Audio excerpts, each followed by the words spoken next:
നമ്മുടെ വീട്ടിൽ ഇഷ്ടംപോലെ മാങ്ങ ഉണ്ടായിരുന്നു.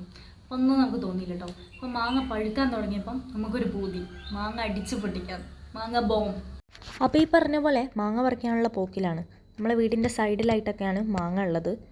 മാങ്ങ ഇപ്രാവശ്യം കുറച്ച് കൂടുതൽ തന്നെയായിരുന്നു. പക്ഷേ ഇതിന് മുന്നായിട്ട് ഞങ്ങൾ മാവൊക്കെ വെട്ടി. അപ്പോൾ അതുകൊണ്ട് തന്നെ കുറച്ച് മാങ്ങയൊക്കെ ഉള്ളൂ. ഉള്ള മാങ്ങയിലൊക്കെ മഴ പെയ്യുന്ന സമയത്ത് കല്ല് വീണതുകൊണ്ട് തന്നെ മാങ്ങ ഫുള്ള് ഏകദേശമൊക്കെ കേടായിട്ടാട്ടോ വരുന്നത്. അപ്പോൾ ഇതാ ഈ കാണുന്ന മാങ്ങയൊക്കെ നമുക്ക് അടുത്തുനിന്ന് കിട്ടും. അങ്ങനെ നമ്മൾ അടുത്തത്തെ ഒരു മാങ്ങ തന്നെ പറിച്ചു. ഇതാ പറിക്കുകയാണ്.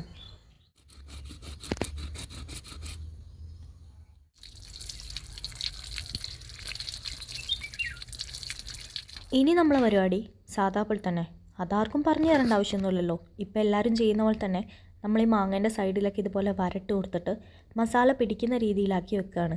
അപ്പോൾ അത് ചെനച്ചത് നിങ്ങൾക്ക് കാണാൻ പറ്റുന്നുണ്ടാവുമായിരിക്കും. അത്യാവശ്യം നന്നായിട്ട് ചെനച്ചിട്ടുണ്ട് കേട്ടോ. ഇത് പച്ചയായ സമയത്ത് നല്ല പുളിയുള്ള മാങ്ങയാണ്.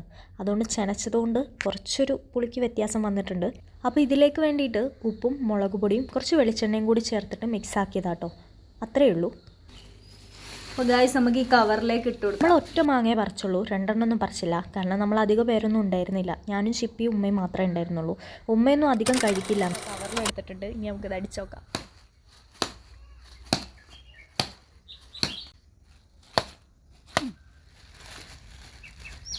നമ്മളെ മാങ്ങ അതവിടെ സെറ്റായി വന്നിട്ടുണ്ട് കേട്ടോ. വായിൽ വെള്ളം ഊർന്നുണ്ടേ. നമുക്കിതൊരു പ്ലേറ്റിലേക്ക് സെറ്റാക്കി കൊടുക്കാം.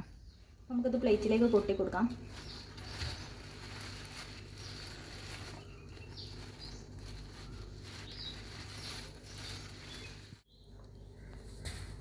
ഗായ്സ് നമ്മൾ മാങ്ങ അതാ സെറ്റായിട്ടുണ്ട് കേട്ടോ. നല്ല അടിപൊളിയായിട്ട് മാങ്ങ അടിച്ച് നമ്മൾ പൊട്ടിച്ചിട്ടുണ്ട്. മസാലയൊക്കെ ആക്കിയിട്ട് നമുക്കിതൊന്ന് കഴിച്ച് നോക്കാം. അതിൽ വെള്ളം ഊർന്നുണ്ട്.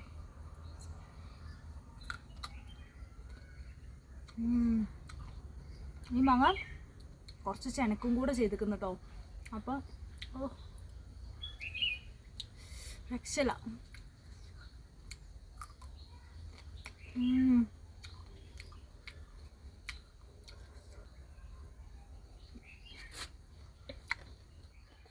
പ്ലേറ്റിൻ്റെ അവസ്ഥ ഇതെങ്ങനെ വടിച്ച് വെച്ചിട്ടുണ്ട് കേട്ടോ.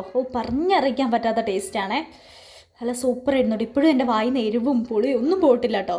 വീഡിയോ ഇത്രയേ ഉള്ളൂ. ഇഷ്ടപ്പെട്ട എല്ലാവരും സബ്സ്ക്രൈബ് ചെയ്യുക.